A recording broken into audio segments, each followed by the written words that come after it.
Nuestro expositor es compañero de acá de Sonami, el gerente de estudio Sonami, que es Álvaro Merino, y quien nos va a exponer este tema que hemos comentado.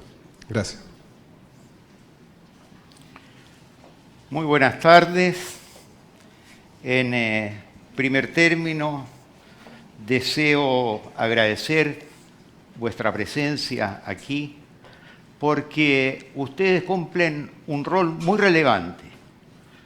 ¿Cuál es precisamente informar a la ciudadanía sobre el acontecer nacional e internacional? Y en el caso preciso que nos convoca, informar respecto de las características, particularidades y aporte que realiza una de las principales actividades de la economía nacional, como es precisamente la minería. Por ello, muchas gracias. Bueno, esta presentación la he estructurado en tres grandes temas. El primero de ellos, vamos a ver algunos antecedentes sobre la minería como pilar de desarrollo.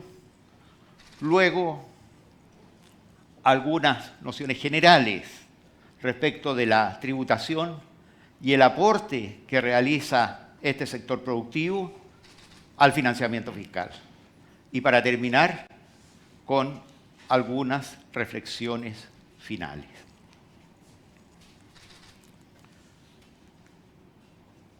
Entonces vamos al primer tema. Los minerales son elementos básicos de la vida humana. La historia de la humanidad y de la civilización está unida al uso de los minerales.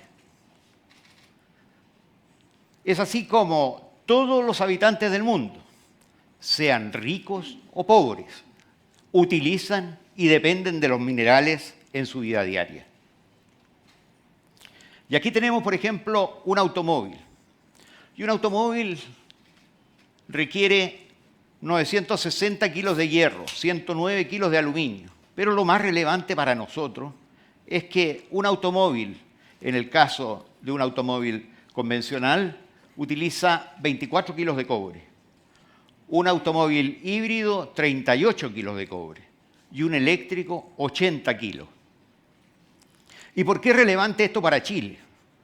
Porque este año se van a fabricar en el mundo 85 millones de vehículos. Y solo por ese concepto se van a demandar 2.700.000 toneladas de cobre. Vale decir, alrededor del 11% del consumo mundial.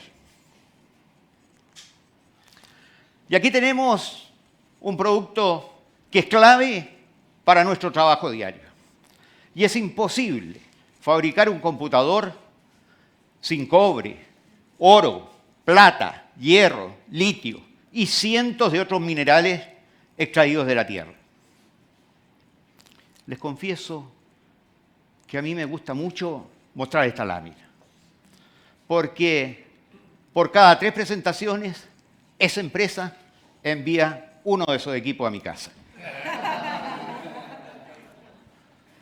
Claro, alguno de ustedes dirá, este señor está loco. Y está loco porque prefiere un computador a un auto.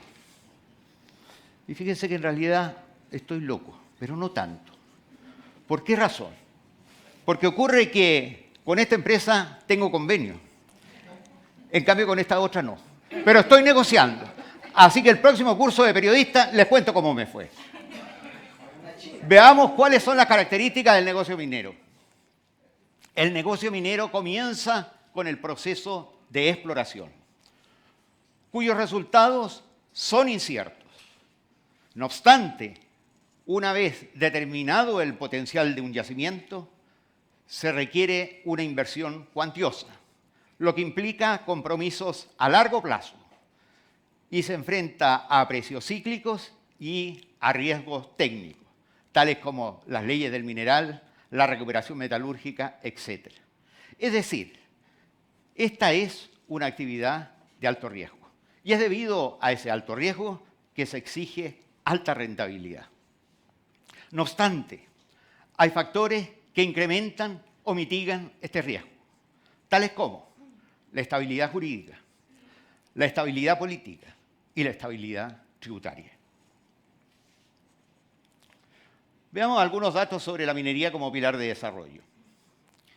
La minería es una de las principales actividades de la economía nacional. ¿Y por qué decimos esto?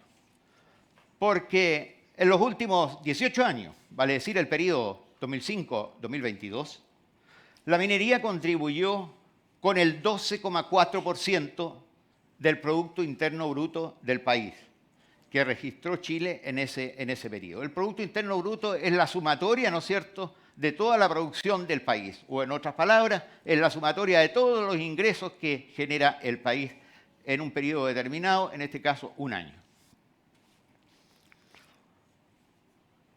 Anualmente, en este periodo, reitero, 2005-2022, la minería generó 29.000 millones de dólares.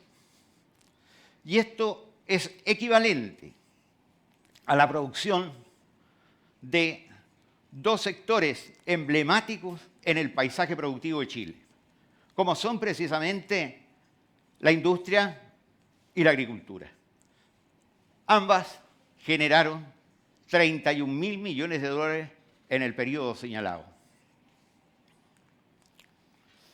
Y el 92% del PIB de la industria y la agricultura se genera entre las regiones de Valparaíso y los lagos. Y en este territorio, Valparaíso y los lagos, vive el 86% de la población del país. Hagamos abstracción de la realidad por un momento y pensemos cómo sería Chile si en este vasto territorio, reitero, entre Valparaíso y los lagos, no contáramos con la producción de la industria y la agricultura. Chile sería otro país. Chile tendría otro rostro. Bueno, ello es equivalente a no contar con la producción minera. En cuanto a exportaciones, generó el 61% de las exportaciones totales del país. Y además, contribuyó con el 14% de la totalidad de los ingresos fiscales. Esto significa que de cada 7 pesos que recibió el fisco, 1 fue aportado por la minería. ¿Y a cuánto alcanzó este monto? A 120.000 millones de dólares.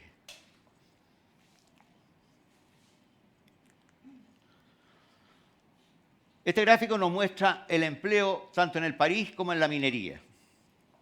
Y vemos cómo, debido a la pandemia, ¿no es cierto?, cayó el empleo tanto en el país como en la minería.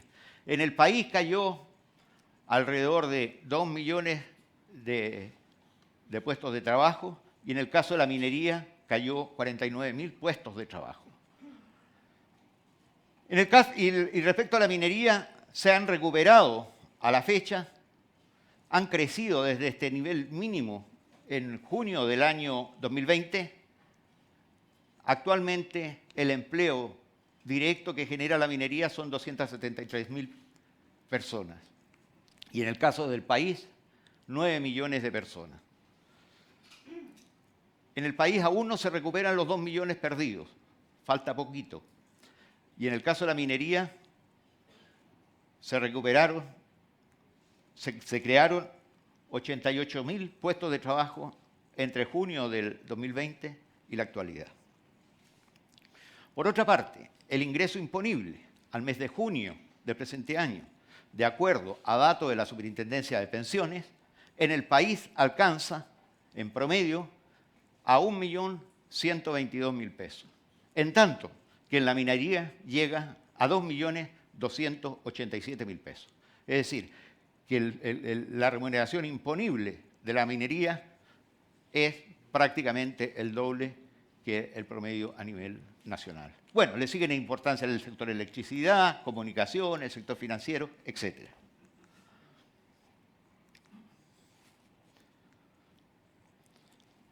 en esta verdadera revolución económica que ha vivido el país durante las últimas 3 décadas, la minería ha jugado un rol clave, atrayendo inversiones, impulsando el crecimiento, abriendo un amplio mercado externo y aportando relevantes recursos financieros para que el Estado pueda desarrollar su labor.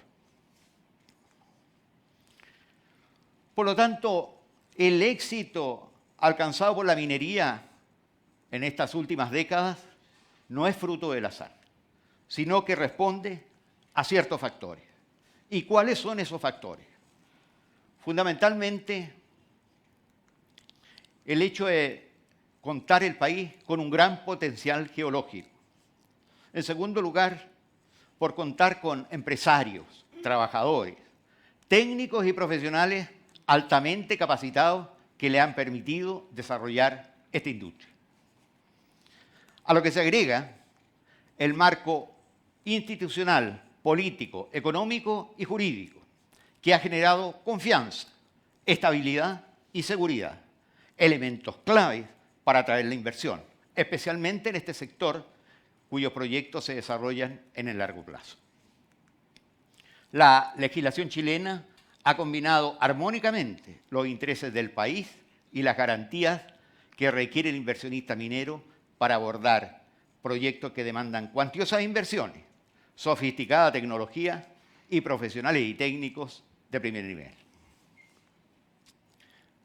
Hemos sido un país confiable y esa condición se ha reflejado en el flujo permanente de inversiones que han concurrido a Chile en representación de los más importantes consorcios mineros del orbe que han establecido aquí su base de operaciones para América Latina.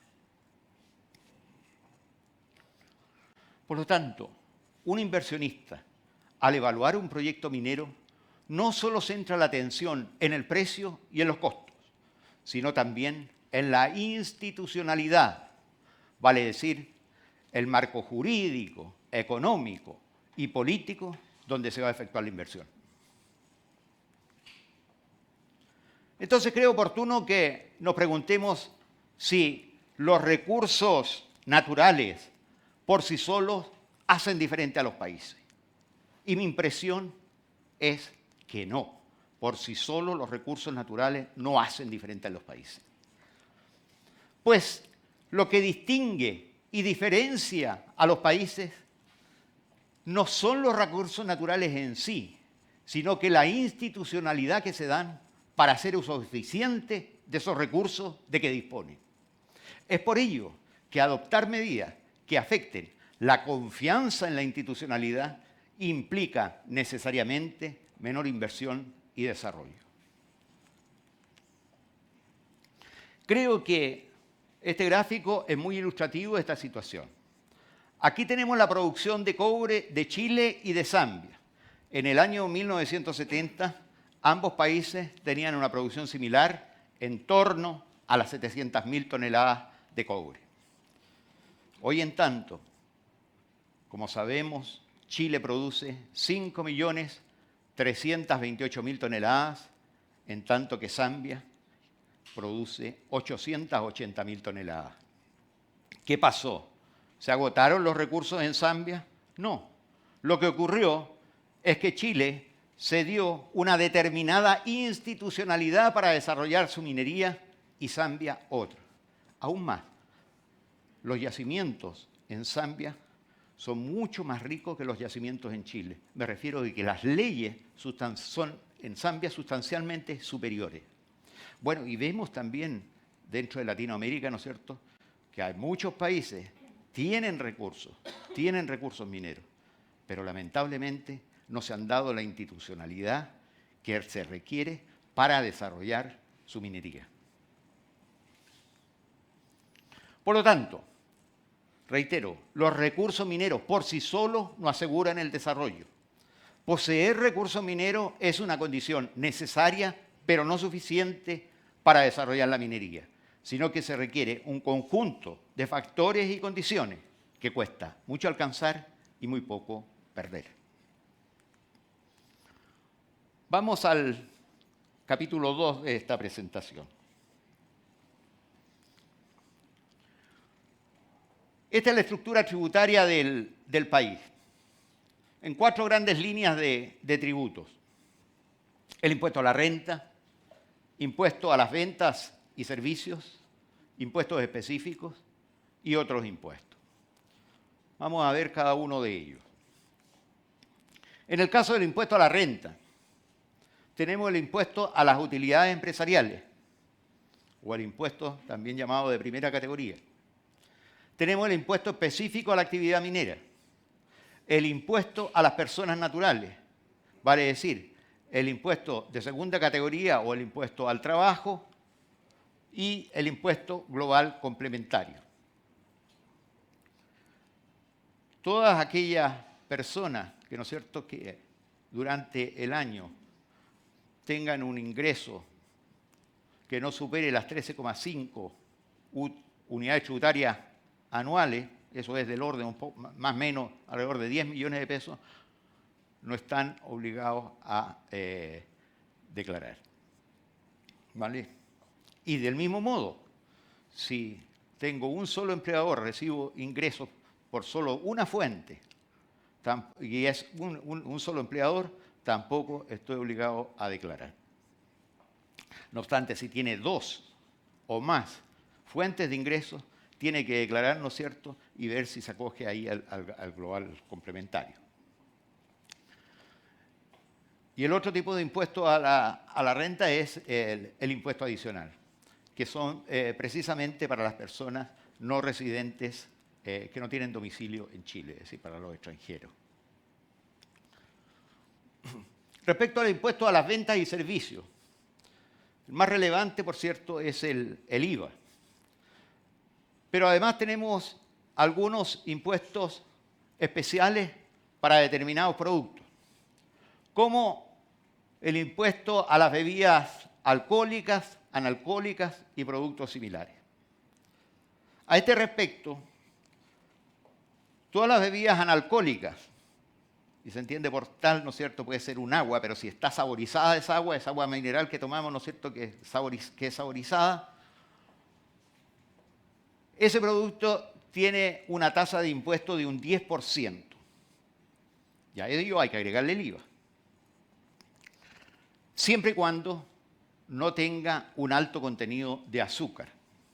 Porque si tiene un alto contenido de azúcar, que la ley determina, no vamos a entrar en detalle, pero son alrededor de 15 gramos de azúcar, no vamos a entrar en esos detalles, pero si tiene alto contenido de azúcar, la tasa de impuesto aumenta del 10 al 18%. Entonces aquí se incluyen las bebidas en general, ¿no es cierto?, la Coca-Cola, la Sprite, etcétera, etcétera.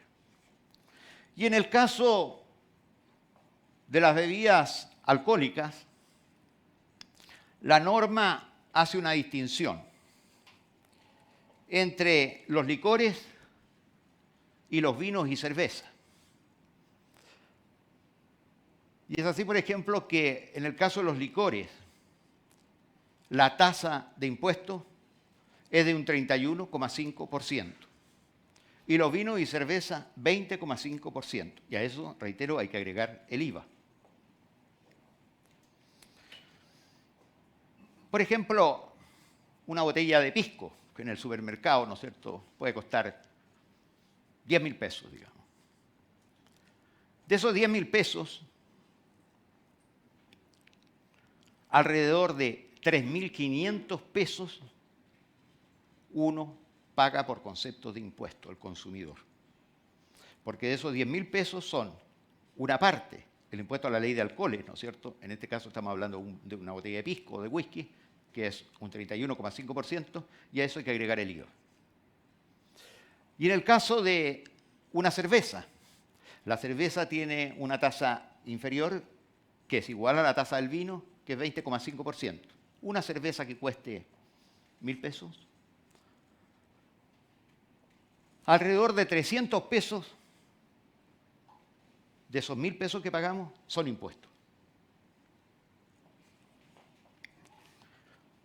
Y además hay impuestos a productos suntuarios. Productos suntuarios se refieren al oro, el platino, las joyas de esa naturaleza, las pieles, etc. Y esos tienen una tasa de un 15%. Además tenemos impuestos específicos, impuesto al tabaco. Los puros tienen un impuesto de un 52%, el tabaco elaborado alrededor de un 59%, si mal no recuerdo. Y en el caso de los cigarrillos, bueno, los cigarrillos tienen un impuesto de un 30% y por cada cigarrillo que contenga una cajetilla, ¿no es cierto?, se le aplica un impuesto del orden de 65 pesos. Vale decir que, supongamos que adquirimos una cajetilla de cigarro que cueste 4.000 pesos en el mercado. De esos 4.000 pesos, 2.200 pesos son impuestos. Además tenemos impuesto a los combustibles. Y este impuesto a los combustibles, hay un impuesto al diésel, que es 1,5 UTM por metro cúbico, y en el caso de las bencinas, son 6 UTM por metro cúbico. Esto significa alrededor de 383, 384 mil pesos por metro cúbico. El metro cúbico son mil litros, entonces significa que por cada litro de benzina, ¿no es cierto?, estamos pagando, por este concepto, impuesto a los combustibles, alrededor de 380 pesos. Y a eso hay que agregar el IVA. Entonces, un litro de benzina que cueste 1.350 pesos, de esos 1.350 pesos, 550 pesos aproximadamente son impuestos. Impuestos a los combustibles y el IVA. Además tenemos otros impuestos, que son los impuestos al comercio exterior. La tasa arancelaria general del país es de un 6%. No obstante, como Chile ha suscrito acuerdos de comercio exterior con la gran mayoría de las economías del mundo, ¿no es cierto?, esta tasa arancelaria se ha reducido sustancialmente. Y ahora, en promedio, el arancel promedio del país es inferior al 0,7%, debido precisamente a los acuerdos comerciales, porque estos acuerdos comerciales, ¿no es cierto?, han llevado prácticamente en muchísimas naciones, economías con las cuales ha suscrito el país estos convenios, ¿no es cierto?, las tasas las ha llevado prácticamente a cero. Tenemos impuestos de timbre y estampilla. Este impuesto de timbre y estampilla tiene una tasa máxima de un 0,8%. Y se aplica mensualmente, ¿no es cierto?, durante el plazo de vigencia de un crédito determinado, hasta un máximo de 0,8%. Y mensualmente se aplica un 0,06%. Vale decir, supongamos que pedimos al banco un crédito de 1 millón de pesos.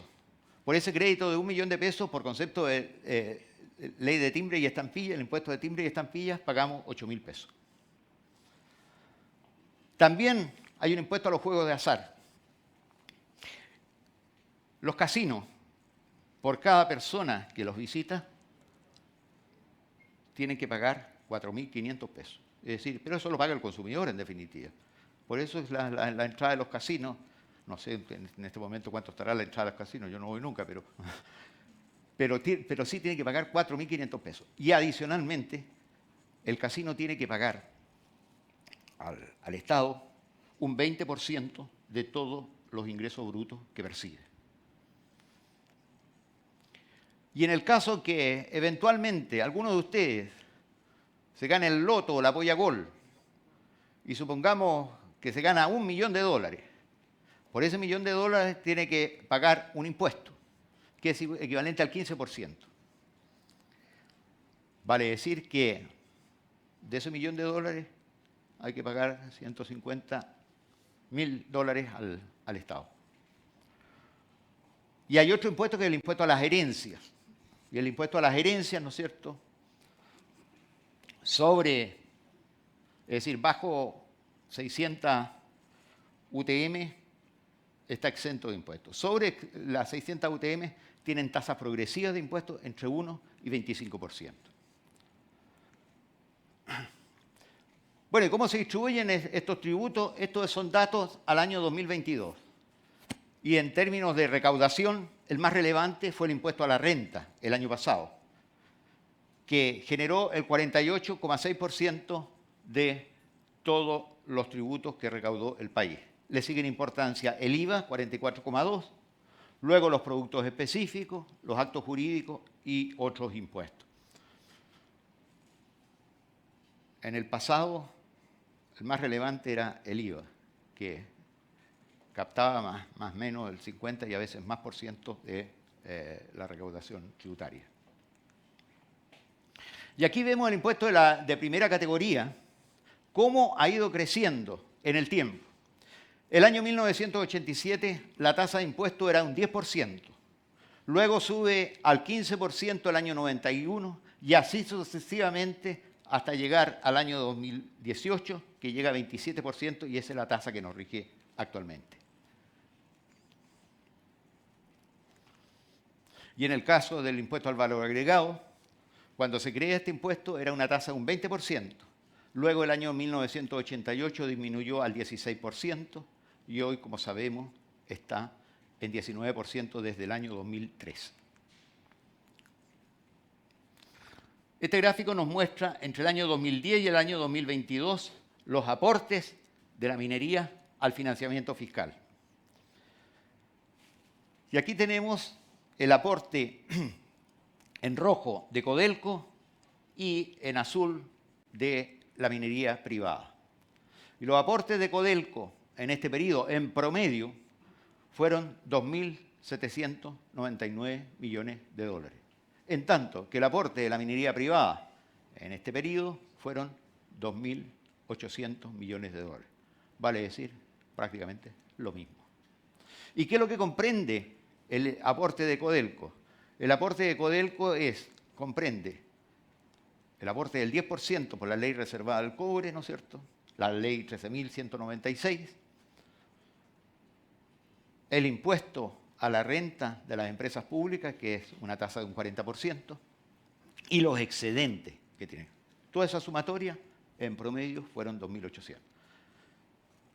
En tanto que la minería privada, ¿no es cierto?, son los impuestos a la renta.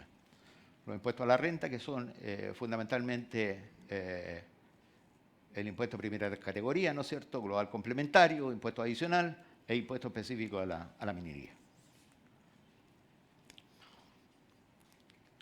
El impuesto a la renta del sector minero privado en este periodo fue en promedio 1.769 millones de dólares.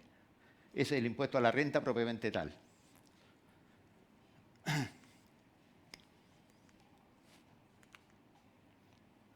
En el caso del impuesto adicional, que se aplica, ¿no es cierto?, a aquellos contribuyentes que no tengan domicilio en Chile, que sean extranjeros, fueron 592 millones. Y el impuesto específico a la minería, 439 millones. Este gráfico nos muestra el aporte por tonelada de cobre de la minería privada al financiamiento fiscal. En promedio, en este periodo, entre el 2010 y el 2022, por cada tonelada de cobre que produjo el sector minero privado, le aportó al Estado de Chile alrededor de $1.000. $1.000 por cada tonelada producida. Y para estos efectos, el precio promedio fue $3,2 por libra. Y si consideramos el precio de largo plazo, vemos que el aporte por tonelada sería alrededor de $1.300.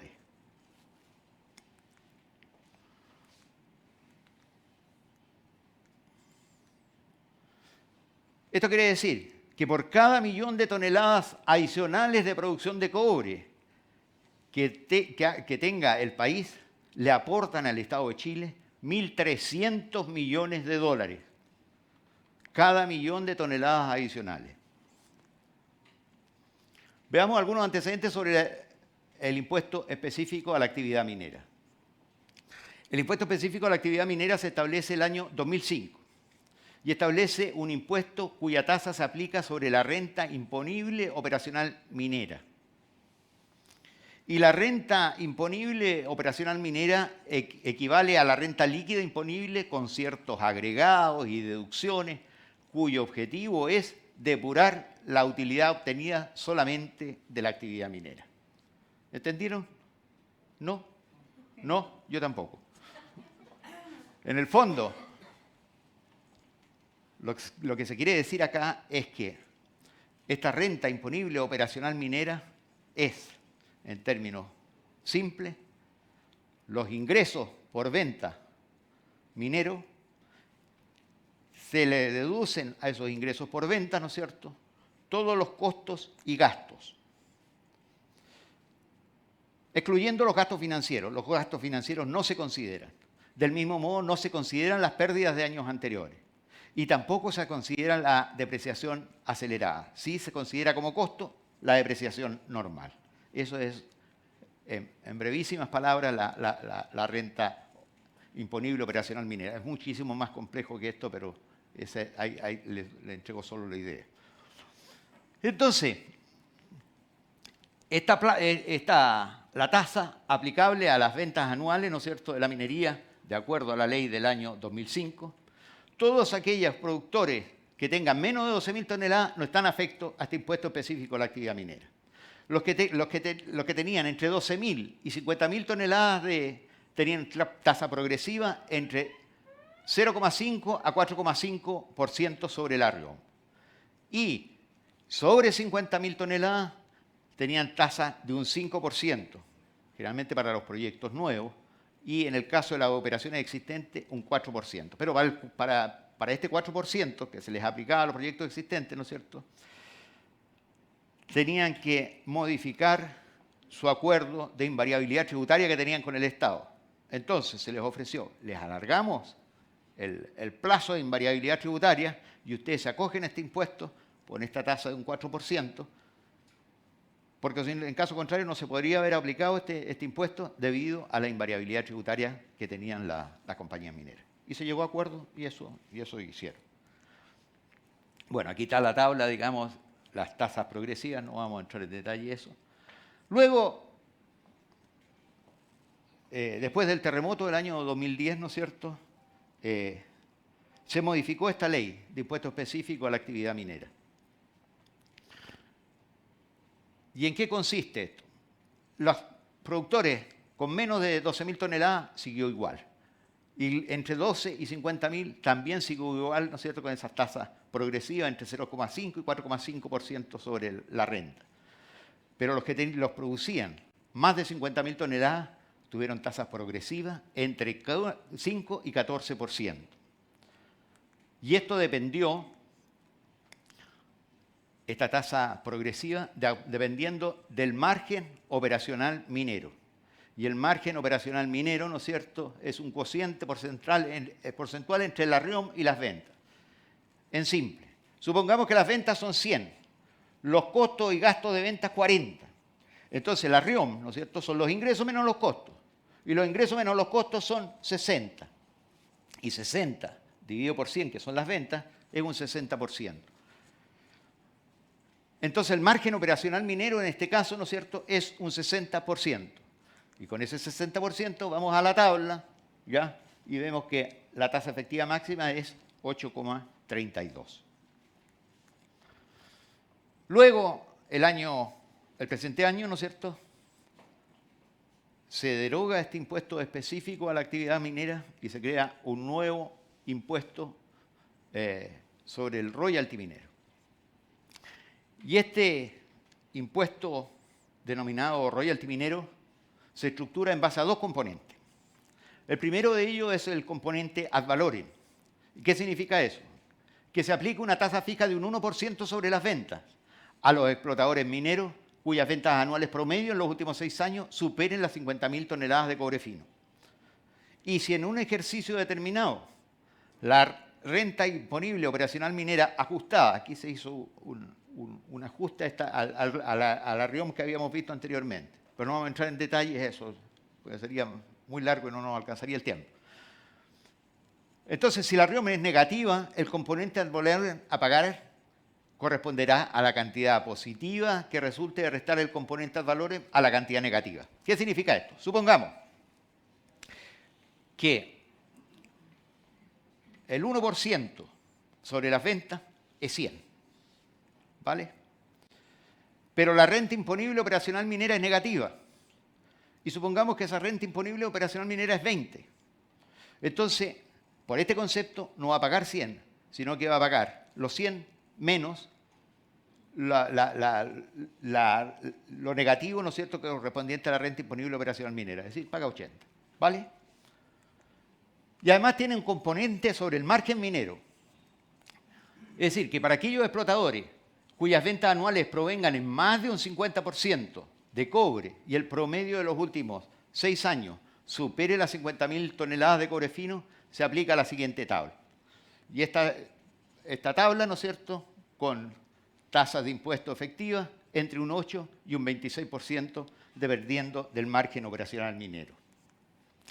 Además, para aquellos explotadores cuyas ventas anuales en los últimos 6 años excedan las 12.000 toneladas de cobre fino y no superen las 50.000, se aplica esta tabla. Los que producen menos de 12.000 están exentos, ¿no es cierto? Y entre 12.000 y 50.000, esa tabla que es más o menos similar a la establecida en el año 2005. Y para aquellos explotadores mineros cuyas ventas anuales en los últimos 6 años superen las 50.000 toneladas de cobre y provengan en menos de un 50% de cobre, se aplica esta tabla. Y esta tabla es similar a la actualmente vigente.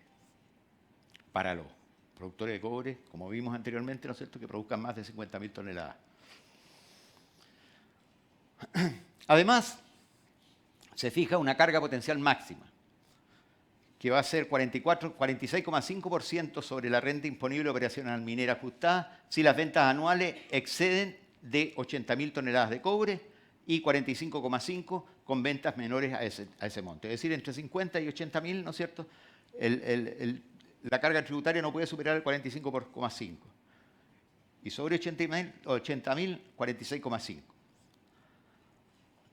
Y si eventualmente la carga tributaria total supera los porcentajes indicados, supera el 46,5 o el 45,5, se ajusta esta carga tributaria, ¿no es cierto?, disminuyendo el monto que debía pagar por royalty. Además, se generan 3 fondos de beneficio comunal y regional. Un fondo regional para la productividad y el desarrollo, que se asignan 255 millones de dólares. Un fondo para las comunas mineras, es decir, para las comunas en aquellas regiones mineras que tengan faenas en esta actividad, 55 millones, y el Fondo de Apoyo para la Equidad Territorial. Eso es para el Fondo Común Municipal, 170 millones. En total, 450 millones de dólares. Eso es lo que se asignaría. Pero junto con los ingresos, el precio del cobre, ¿no es cierto?, para el financiamiento fiscal es relevante los costos. Y aquí tenemos los costos, en azul el costo neto de Cochilco y en rojo el cash cost o costo directo. El costo directo son los ingresos menos los gastos, ¿ya? Ingresos menos gastos, pero no incluye amortización, ni depreciación, ni gasto financiero. Y en el caso del costo neto, sí los incluye. Esa es la diferencia. Pero veamos aquí el primer trimestre del año 2022. El costo directo o cash cost era 157 centavos de dólar por libra. Y el primer trimestre del año 2003 subió a 202,9. Es decir, aumentó 45 centavos por libra el costo.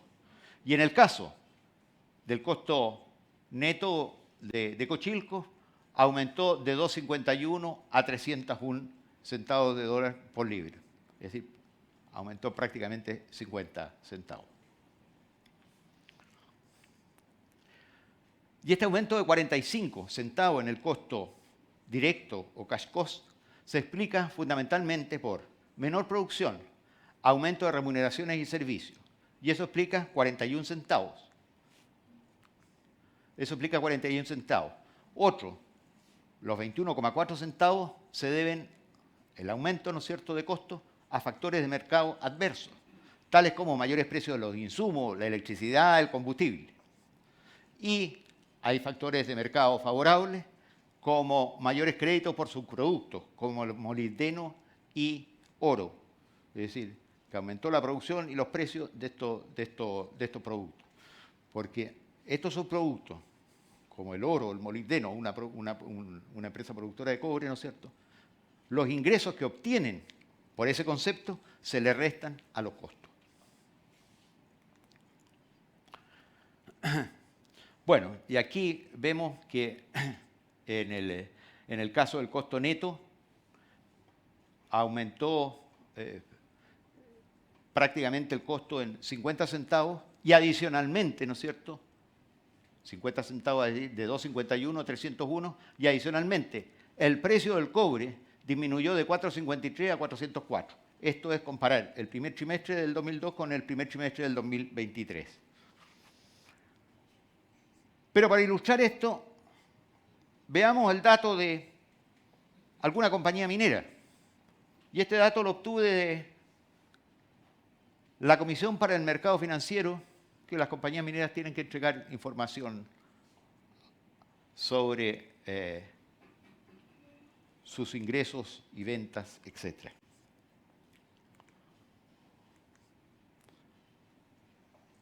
Y esta es la información que entregó Codelco a la Comisión para el Mercado Financiero.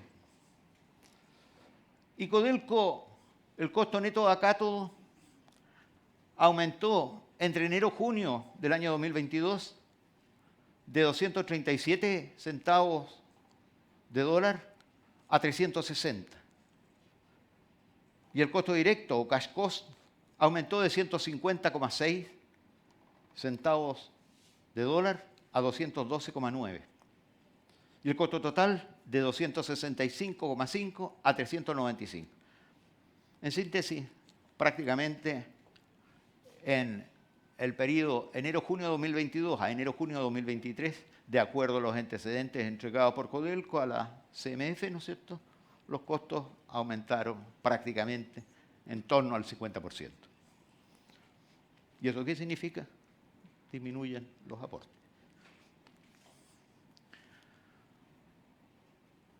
Dijimos anteriormente que la minería, ¿no es cierto?, aporta 120.000 millones de dólares.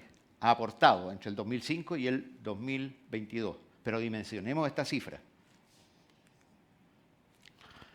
Los 120.000 millones de dólares es equivalente a la sumatoria de la totalidad de los presupuestos de el Congreso Nacional, el Poder Judicial, la Contraloría General de la República y los ministerios de Vivienda, Justicia, Transporte, Secretaría General de Gobierno, Ministerio de Energía, Ministerio de Minería, Ministerio de Medio Ambiente y Secretaría General de la Presidencia.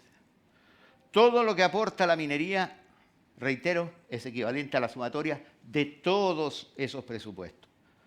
Y eso, la sumatoria de todos esos presupuestos, ¿no es cierto?, alcanzó a 121.000 millones de dólares. Entonces, el aporte que hace el sector minero al financiamiento fiscal es enorme.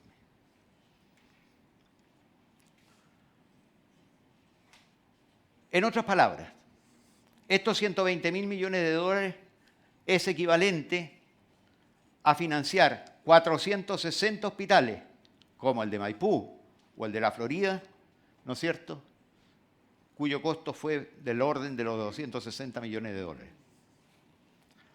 O es equivalente, estos 120.000 millones de dólares, a financiar 2.800.000 viviendas sociales de 43.000 dólares cada una.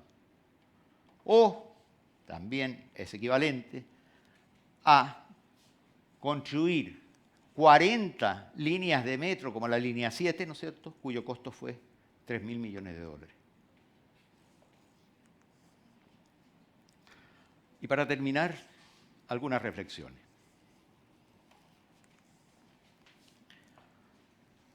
Y creo que es oportuno que nos preguntemos qué se requiere para enfrentar la actual coyuntura y poner nuevamente a Chile en marcha hacia el futuro. Hemos visto que en los últimos años no hemos crecido como veníamos creciendo en el pasado. Entonces, lo que tenemos que hacer es reactivar la economía para poner a Chile nuevamente de pie. Y esto implica necesariamente despejar las incertidumbres. Y ello es clave para enfrentar la actual coyuntura y fijar la vista en el futuro. Para lo cual se requiere la unidad de todos los chilenos. Y en este sentido, como país, debemos definir en forma precisa, sin ambigüedades ni populismo, la dirección a seguir para el desarrollo futuro del país. Para ello, naturalmente, se requieren acuerdos amplios y en un horizonte de largo plazo, donde el crecimiento sí es relevante, por cuanto mientras más altas y sostenidas sean las tasas de crecimiento del país, mayor será su progreso económico y social. En este sentido, reitero, es muy relevante poner nuevamente el crecimiento en el centro de las políticas públicas, pues esta es la vía más expedita para poner al país en la ruta hacia el futuro. Entonces, preguntémonos si es posible crecer más que el mundo. Y la respuesta a esta interrogante la encontré en estadísticas del Banco Central y del Fondo Monetario Internacional. ¿Y qué nos dicen ambos organismos? Que en el gobierno del presidente Elwin, Chile creció 7,4% promedio anual, en tanto que el mundo creció un 2,6%. Durante la administración del presidente Frei, Chile creció 5,5% y el mundo 3,4%.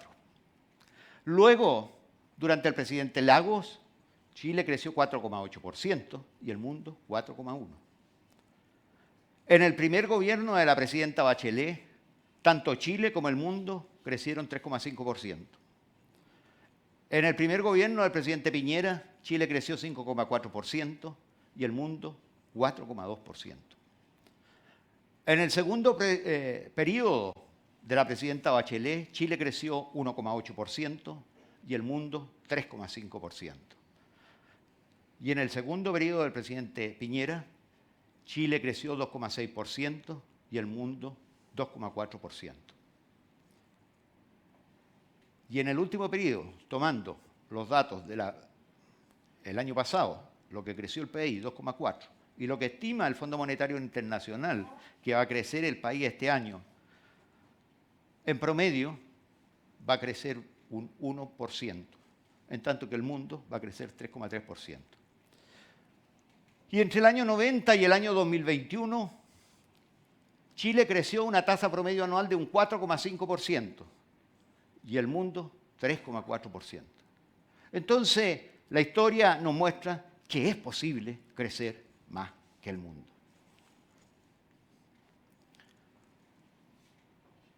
La tarea número 1 de Chile es crecer. Todo lo demás es música. Esto no lo digo yo, pero concuerdo plenamente con estas palabras. Esto lo dijo el presidente Lagos tiempo atrás. Y agregó el presidente Lagos, con el respeto a los músicos. Entonces, no hay atajos al crecimiento y al desarrollo. Y no debemos olvidar este círculo virtuoso, donde la inversión es clave para generar empleo. Si no hay inversión, no tenemos empleo. Mientras más inversión, más empleo y de calidad. Y esa inversión también nos lleva al crecimiento. Y en la medida que crezcamos, y mientras más crezcamos, ¿no es cierto?, eso nos permite transitar en la ruta al desarrollo. Bueno, y estos conceptos relacionados con la minería. Debemos atraer la inversión para que la minería continúe impulsando el desarrollo futuro del país.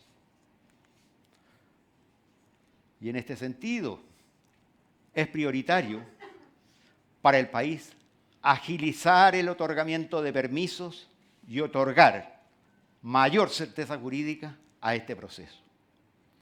A este respecto, debemos recordar que recientemente la Comisión Nacional de Evaluación y Productividad publicó un interesante estudio que señaló que un proyecto minero tarda en obtener todos los permisos que se le exigen alrededor de 9 años, en tanto que una planta desaladora requiere 12 años de tramitación. Esto, naturalmente, nos resta competitividad como país.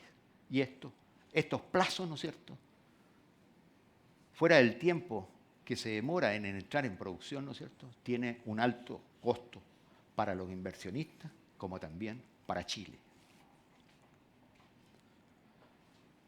Y debemos considerar que el efecto multiplicador de la inversión minera dinamiza la economía. De acuerdo a antecedentes del Banco Central, de la inversión minera, prácticamente el 60% de la inversión minera se destina a obras de infraestructura y construcción. Es decir, dinamiza el sector construcción. Y eso a su vez, ¿no es cierto?, genera un efecto multiplicador enorme. Entonces, junto con dinamizar la economía, contribuye al financiamiento fiscal. Y reitero, por cada 1.000.000 de toneladas adicionales de producción de cobre, le aportan al Estado 1.300 millones de dólares. Oye, ¿pero qué significa estos 1.300 millones de dólares? Bueno, esta cifra de 1.300 millones de dólares es equivalente a lo que espera recaudar en régimen el Estado de Chile con esta nueva ley del royalty minero. Es decir, si nosotros crecemos la producción de cobre en 1.000.000 de toneladas, lo que recauda el Estado por esa producción es equivalente a lo que se espera recaudar con el nuevo royalty minero. Y Chile debe aprovechar la ventaja competitiva que tiene. ¿En qué sentido? Posee el 21% de las reservas de cobre a nivel mundial y el 36% de las reservas de litio del planeta. Y estos dos minerales son claves para el futuro, por concepto de la electromovilidad como para mitigar el impacto del cambio climático. Respecto a la electromovilidad, este año se van a producir del orden de 10 millones de vehículos eléctricos. Bueno, y por ese concepto son del orden de más o menos 800.000 toneladas de cobre. Y se estima que hacia el año 2030 se van a producir 50 millones de vehículos eléctricos. Vale decir que se va a incrementar el consumo de cobre por este concepto, más o menos, en 3 millones, un poco más, de toneladas.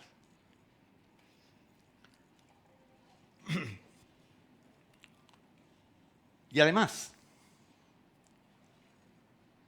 las energías limpias, a medida que avanza el desarrollo de las energías limpias, se requiere más cobre. Y se estima que hacia el año 30 también se van a requerir, por ese concepto del desarrollo de las energías limpias, otros 3 millones de toneladas de cobre adicionales. Y respecto del litio, actualmente la producción de litio medido como carbonato de litio equivalente es del orden de 800.000 toneladas.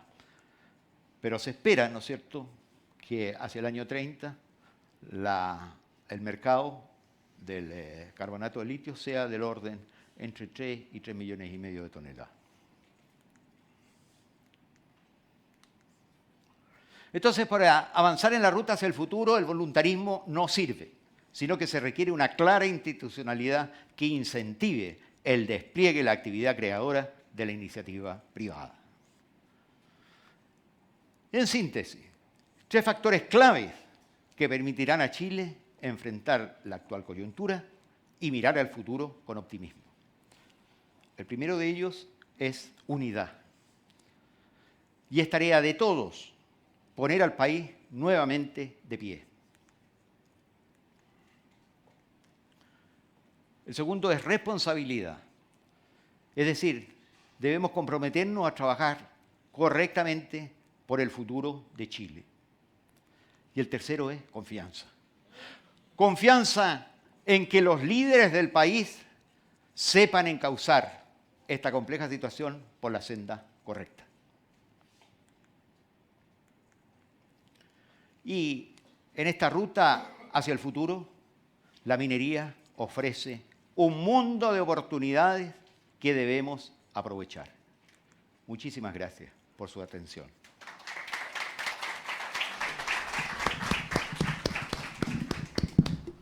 Ahora, en la ronda de consulta, tanto por streaming como también acá en la sala presencial. ¿Sí? Gracias. Primero que todo, muchas gracias por tu presentación, Álvaro. Mi consulta es por lo que mostraste de Codelco, el aumento de los costos. ¿Eso fue principalmente gatillado por el aumento de costo de combustible, por el aumento, la baja de ley, aumento de dureza mineral? ¿Qué otros factores? Menor producción. Menor producción también. Menor producción. Pero la menor producción... Claro, pues la menor producción influye porque eso es el costo por libra, ¿no es cierto? Entonces, muchos costos fijos tenemos que prorratearlo en menor producción y eso aumenta el costo unitario. Ya, y eso... Un pequeño sí. derivado de eso, que se va a proyectar, digamos, en los demás yacimientos chilenos en algún plazo, o va a ser más paulatino ese aumento de costos? Bueno, hace poco tiempo atrás se publicó un estudio de Plus Mining donde comparaban, digamos, los costos cómo habían aumentado en el último tiempo. Y el aumento de costos, porque lo que vimos ahí, ese aumento de costos, el cash cost, ¿no es cierto?, como el costo neto, eso es en general en la industria minera, porque esto es una encuesta que hace Cochilco a 22 compañías mineras, ¿no es cierto?, y esa encuesta arrojó esos resultados, un aumento importante de costo, ¿ah? Y aumentaron los costos, ¿no es cierto?, por las razones dadas anteriormente, es decir, menor producción, aumento de la electricidad, el combustible, ¿no es cierto?, aumento de remuneraciones, etc.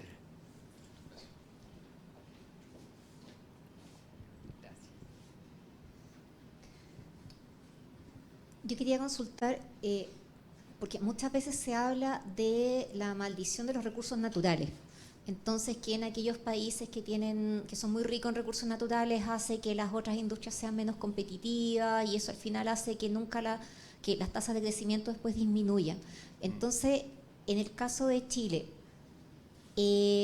¿cómo lo ves? ¿Es más relacionado con lo típico que se habla, como esto de la maldición de los recursos naturales, o la baja en crecimiento está dada más por la incertidumbre que ha habido en los últimos años o por toda esta complejidad en el tema de permisología u otro?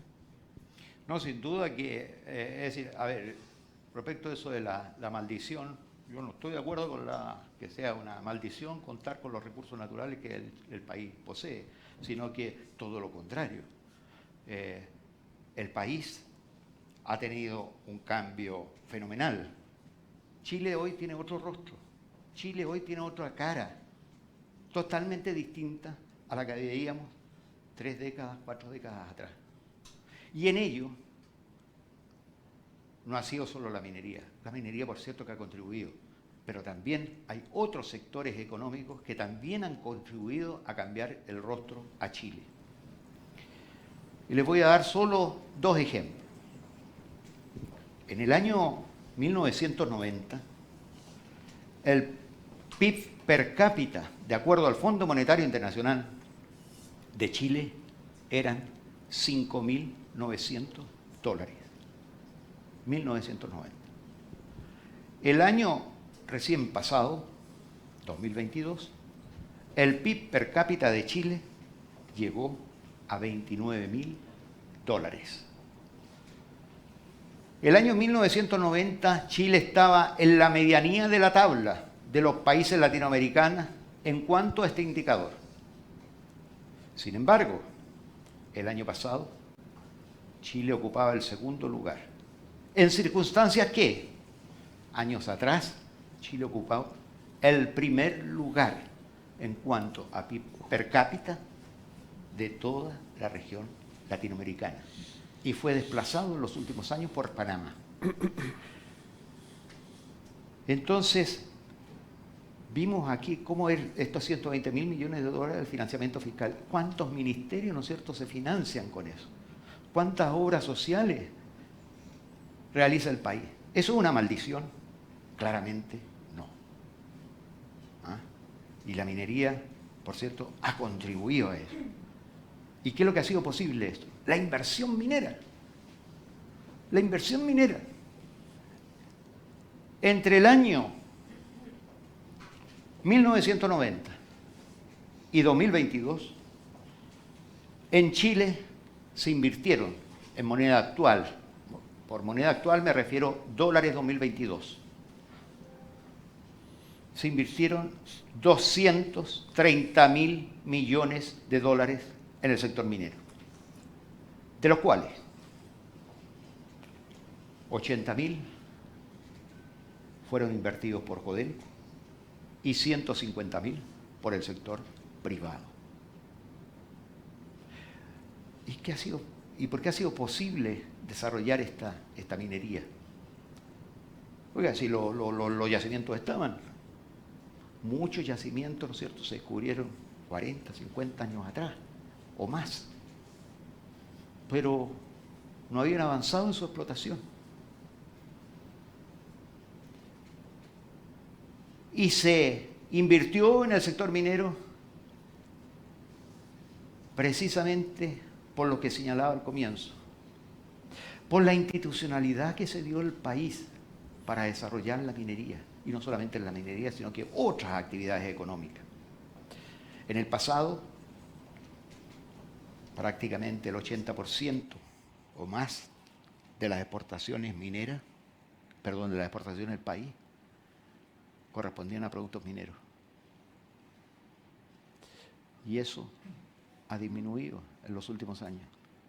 ¿Y qué significa eso? ¿Significa que disminuyeron las exportaciones mineras? No. Lo que ocurre es que han aflorado otras industrias, como por ejemplo la industria forestal, la salmonicultura, la fruticultura.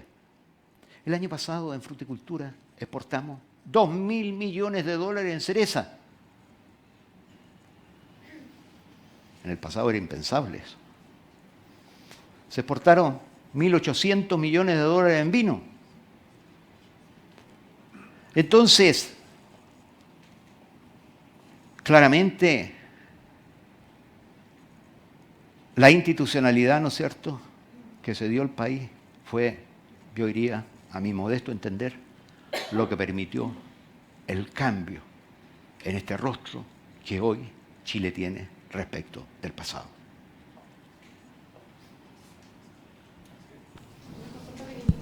Así como el cuadro que analizaste respecto a las cifras de Codelco, la baja de la producción y lo que mostraba, ¿era posible hacer, por ejemplo, un cuadro similar de alguna empresa o compañía privada? Como ver un poco durante el mismo periodo, cuántas son sus cifras, sus porcentajes. Sí, reitero.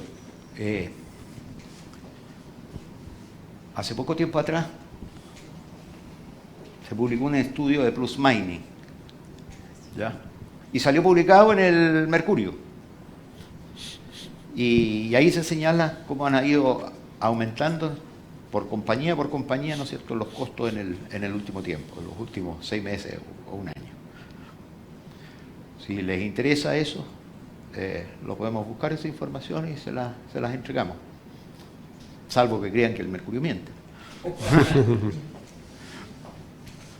Una pregunta. Respecto tú hablabas de los nubarrones que hay para el futuro, qué sé yo, despejado el royalty en cuanto a la minería. ¿Hay otras amenazas, otros nubarrones? Digo, porque está la permisología, pero igual ya se aprobó en el caso personal los bronces integrados, algo ha ido como cambiando. ¿Tú ves que se van despejando los nubarrones? Todavía quedan mucho así como para llegar a los niveles que teníamos a principios de la regreso a la democracia. Respecto de eso, efectivamente, tú tienes toda la razón. Ya no hay incertidumbre respecto del royalty, hay certeza. Ya sabemos cuál es la tasa que se aplica. Y esa tasa, ¿no es cierto?, el inversionista la compara con otros distritos mineros. Y lamentablemente, lo que señalan diversos estudios sobre esta naturaleza es que, en síntesis, Chile perdió competitividad por ese concepto, porque la carga tributaria que se va a aplicar al sector minero es mayor que otros distritos mineros, como por ejemplo Perú, como algunos distritos de Australia o Canadá. Y a ese respecto es interesante ver un estudio que publicó tiempo atrás Deloitte, que también salió en la prensa y eso está en Exante. Si también les interesa, se los podemos hacer llegar. El otro tema es precisamente lo que señalaba, la permisología. La permisología, ¿no es cierto?, eso genera incertidumbre. Y otro tema de incertidumbre es también, ¿no es cierto?, la institucionalidad. Porque, bueno, los datos están a la vista, ¿ah? Cómo ha caído la inversión en los últimos años. Y el inversionista, como tal, lo que requiere es certeza de su inversión. El inversionista, ya sea un kiosco de diario que se instala en la esquina, como también una gran multinacional, ¿no es cierto?, que destina miles de millones de dólares de su inversión. Eso es clave, certeza. Porque el que invierte en el kiosco de diario, si no tiene certeza, ¿no es cierto?, de que no le van a robar y que la sociedad eventualmente, si le roban, lo va a castigar, si no tiene esa certeza no va a invertir, porque le pueden robar y no pasa nada. ¿Vale? Del mismo modo, un inversionista minero, con mayor razón, que se desarrolla, como dijimos, en el largo plazo, para que maduren las inversiones se requiere mucho tiempo. Y la vida útil de un proyecto minero es largo. Solo a modo de ejemplo, Chuquicamata y el Teniente tienen más de 100 años de vida. Interactuando acá por streaming tenemos otra pregunta, Álvaro, de Angélica Rodríguez. Dice, ¿cuál es la posición de Chile hoy en la región, el mundo, dado el complejo escenario del país? Bueno, aquí entregamos algunas cifras, ¿no es cierto?, del pasado respecto de cómo había crecido la economía chilena, cómo había crecido el mundo. Y de acuerdo a recientes informes del Fondo Monetario Internacional, Chile, junto con Argentina, va a tener una caída en su producción este año. En cambio, la mayoría de los otros países latinoamericanos van a crecer y Chile va a tener un retroceso. Esperamos y confiamos en que esta situación, ¿no es cierto?, por el bien del país, por el bien de Chile, se revierta y volvamos en un futuro próximo a tomar las tasas de crecimiento. No digo del pasado, que esas, por ejemplo, la del presidente Elwin, que era un 7%, eso va a ser muy difícil, pero sí tasa de crecimiento elevada, y no la que hemos visto en los últimos años. Y eso, en definitiva, se traduce en mayor bienestar para todos los habitantes del país. Ok, vamos a hacer la última o dos últimas preguntas para cerrar el curso. Ujú. ¿Sí? Acá. Gracias. Álvaro, ¿de qué manera influyen los analistas internacionales como Fraser, Moody's y tantos más respecto de los últimos informes que ellos han realizado y la pérdida de competitividad que ha tenido Chile? Bueno, ellos, en el fondo, ellos lo que hacen es, ¿no es cierto?, recopilar información y estructurar esa información en determinados indicadores. Y tú citas el caso de Fraser. Y Fraser es un prestigioso instituto de Canadá y hace muchos años ya, ¿no es cierto?, elabora esta estadística que mide el atractivo de los distritos mineros en el mundo por atraer inversión. Y lamentablemente, en el último informe, Chile cayó a la posición número 35, en circunstancias que hace pocos años atrás estaba bastante más avanzado y fue desplazado por otros países latinoamericanos. Ya no es de acuerdo a Fraser, ya no es el país más atractivo de Latinoamérica en cuanto a atractivo para atraer inversión minera. Y bueno, y junto con eso, ¿no es cierto?, hay otros indicadores de otros organismos, ¿no es cierto?, como que miden la competitividad del país, como libertad de emprender, y así como eso, otros aspectos, es decir, facilidades para crear empresas, etcétera, etcétera, etcétera. Y lamentablemente en todos esos indicadores de libertad económica, por ejemplo, hemos retrocedido. Pero, sin duda, se puede revertir esto, pero hay que tener voluntad para ello y hacer los esfuerzos como país hacia ese objetivo. Ok. Tenemos la última pregunta vía streaming de Leandro Guzmán, que yo creo que calza dentro del aporte al desarrollo. Dice, ¿qué sucede con la innovación en la minería, más allá de la extracción de minerales? ¿Qué sucede con el valor agregado? ¿Qué el rol de las universidades, la investigación o la adopción de nuevos métodos sustentables? Bueno, es como bien amplio. Sin duda que la innovación, ¿no es cierto?, y el desarrollo de nuevas tecnologías es clave para cualquier actividad. Pero debemos tener presente que la minería utiliza actualmente las tecnologías más avanzadas del mundo. Si no tuviese esas tecnologías que son las más avanzadas del mundo, no podría producir esos más de 5 millones de toneladas de cobre que genera actualmente. Además, en la minería se innova. Les voy a dar un ejemplo. La minería, de acuerdo a datos de Cochilco, el año 2021 utilizó el orden de 67 metros cúbicos por segundo para su operación. Agua, ese es el agua utilizada, 67 metros cúbicos.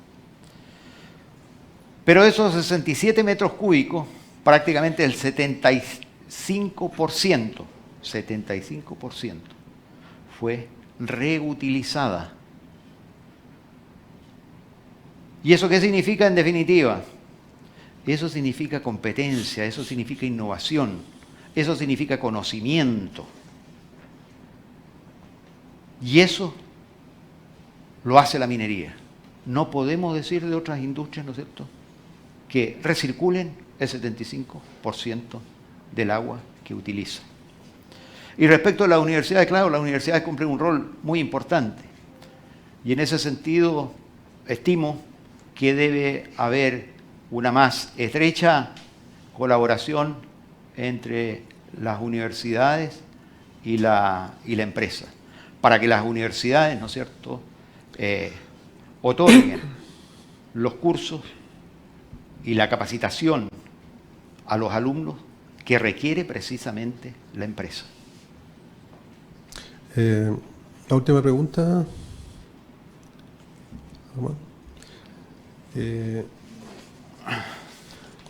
Bueno, yo como estoy acá haciendo la presentación, pero yo creo que quiero complementar un poco lo de Álvaro. Yo creo que la minería es gatillante de mucha innovación y de hecho eso se ha desarrollado a través de los mejores estándares de seguridad que lo tiene la industria minera.